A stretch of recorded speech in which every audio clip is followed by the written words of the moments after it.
सुप्रभात बच्चों। इससे पहले मैंने आपको कक्षा 8वीं सामान्य हिंदी में आपको पाठ 5 तक करवा दिया है और 2 निबंध, एक विज्ञान से लाभ हानि और एक स्वतंत्रता दिवस, 2 पत्र, एक मित्र को बधाई पत्र और एक आपको भाई की शादी में सम्मिलित होने के लिए आवेदन पत्र।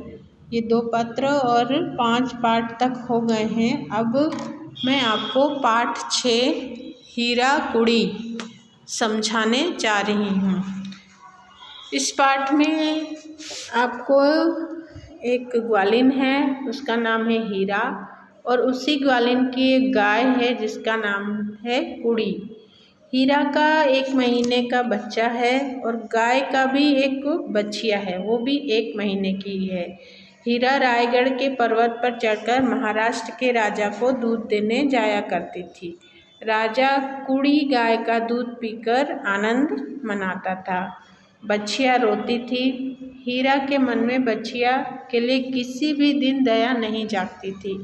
हीरा अपने बच्चे को तो दूध पिलाती थी, लेकिन बछिया का जो दूध का हक था, जो दूध देती थी गाय, उसका पूरा गाय का दूध निकाल के वो राजा को दे आती थी। राजा दूध पाकर अत्यंत प्रसन्न होता था। इस तरह से वो रात होने से पहले आ जाती थी और अपने बच्चे को दूध पिला के थपका कर सुला देती थी। और हीरा का जो बछिया थी, कुड़ी की बछिया, वो दूध के लिए तड़पती रहती थी, लेकिन हीरा क्या करती थी, उसको दूर खूंटे से बांध देती थी। बच्चियाँ लपक कर अपनी माँ की गोद में जाना चाहती थी, लेकिन कुड़ी उसको वहाँ से उस गाय के पास से हटा देती थी। एक दिन हीरा दूध बेचने के लिए किले में गई।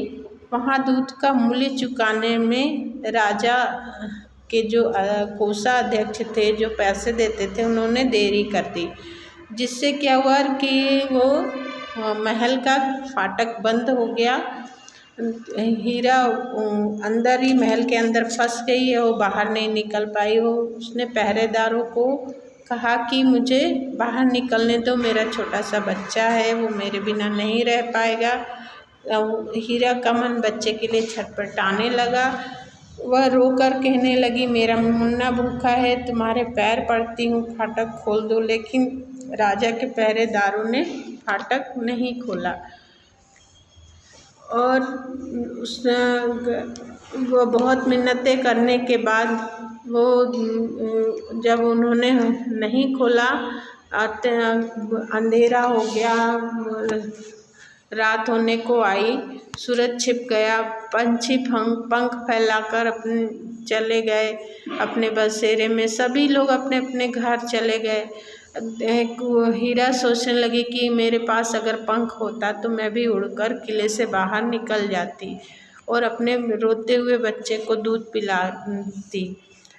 जैसे तैसे करके उसने एक छोटा सा रास्ता निकाला। पहाड़ के नीचे तराई में ही हीरा का घर था। कुड़ी गाय अपनी बछिया को पुकार रही थी। वहाँ से उसकी पुकार हीरा को सुनाई दे रही थी। वह दूध की मटकी पटक कर उठ खड़ी हुई। वह किसी रास्ते को खोजने लगी। किले की दीवार पुरानी थी। एक जगह पर किनारे से पहाड़ धंस गया था। एक पीपल का पेड़ दीवार पर झुका था। उसी जगह पर आधी रात में चांदनी पड़ रही थी। हीरा ने चांदनी में देखा कि चट्टानों की नोकें घड़ियाल के बड़े बड़े दांतों की तरह चमक रहे थे। हीरा उसी रास्ते से धीरे धीरे उतरने लगी। एक एक पत्थर पर पैर टिकाकर वह धीरे धीरे नीचे उतर आई।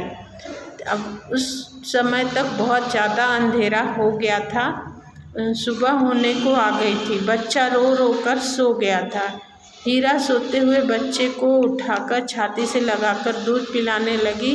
उधर रस्सी तोड़कर कुड़ी की बछिया भी दूध पीने लगी। हीरा ने उस दिन उसे बांधा नहीं। उसको अपनी बछिया पर और गाय पर भी, जो कुड़ी गाय थी, उस पर दया आने लगी और उसने पूरा दूध बच्चिया को छोड़ दिया पीने के लिए। दिन पूरा चढ़ने लगा। राजा को हीरा दूध लेकर राजा के पास नहीं गई। हीरा के घर से दूध लाने के लिए सिपाही को भेजा। हीरा कहने लगी दूध नहीं है, सूख गया है। वह ठहरा राजा का सिपाही, वह भला क्यों मानने लगा। हीरा को पकड़कर किले में ले गया। राजा ने हीरा से सारी कहानी सुनी। उसका दिल पिघला।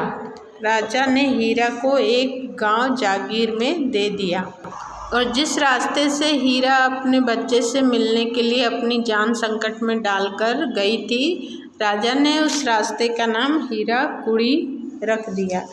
इस कहानी से आपको क्या शिक्षा मिलती है? इस कहानी से यह शिक्षा मिलती है कि जिस तरह से इंसान अपने बच्चों के लिए तड़पता है, उसी तरह से जानवर में भी दया प्रेम होती है। जानवर भी अपने बच्चे के लिए तड़पते हैं। तो इसलिए हमें जानवरों के प्रति निर्दयता का व्यवहार नहीं करना चाहिए। जानवरों से भी प्रेम का व्यवहार करना चाहिए और जानवरों से अच्छे से सलूक आना चाहिए। इसके बाद आपकी किताब में इसके शब्द अर्थ दिए हुए हैं। ये शब्द अर्थ आपको कॉपी में लिखना है। कॉपी के बीच में 2 लाइन खींचनी है, एक तरफ शब्द दूसरी तरफ अर्थ, और ये सारे शब्द अर्थ उतारने हैं आपको कॉपी में। इसके बाद आपका अनुभव विस्तार में वस्तुनिष्ठ प्रश्न है। पहला सही जोड़ी है, सही जोड़ी मिलाना है। पहले बच्चियाँ भूखी रह जाती थी, राजा दूध पीकर मौज मनाता था। उसके बाद हीरा मन ही मन रो रो कर कहने लगी, काश मुझे पंख मिल जाते। उसके बाद तीसरा है, राजा के पत्थर दिल पहरेदार ने द्वार नहीं खोला। बालक को दूध पिलाने के लिए माँ की छाती फटने लगी। उसके बाद बच्चियाँ अपनी माँ को नहीं पा सकती थी क्योंकि दूध के लिए तरसती रहती थी। इसके बाद है सही विकल्प चुनकर रिक्त स्थान की पूर्ति कीजिए। वह दूध दूहकर बेचने के लिए राजा के किले में चली जाती। इस खाली स्थान में आएगा किले में। दूसरा, राजा कुड़ी गाय का दूध पीकर आनंद मनाता था। दूसरे खाली स्थान में आएगा गाय। तीसरा, खाली स्थान का फाटक बंद कर दिया गया। इस खाली स्थान में आएगा किले का फाटक बंद कर दिया गया। उसके बाद राजा ने हीरा से सारी खालिस्तान सुनी। कहानी, इसमें आएगा कहानी सुनी। ये आपका सही जोड़ी और खालिस्तान मैंने करवा दिया है। ये आप कॉपी में लिख लेंगे। अगले वीडियो में मैं इसके प्रश्न उत्तर भेजूंगी। और आप अगर चाहें तो चैप्टर के स्टार्टिंग में आप गाय का फ़ोटो जो आपके बुक में दिया हुआ है वो बना सकते हैं।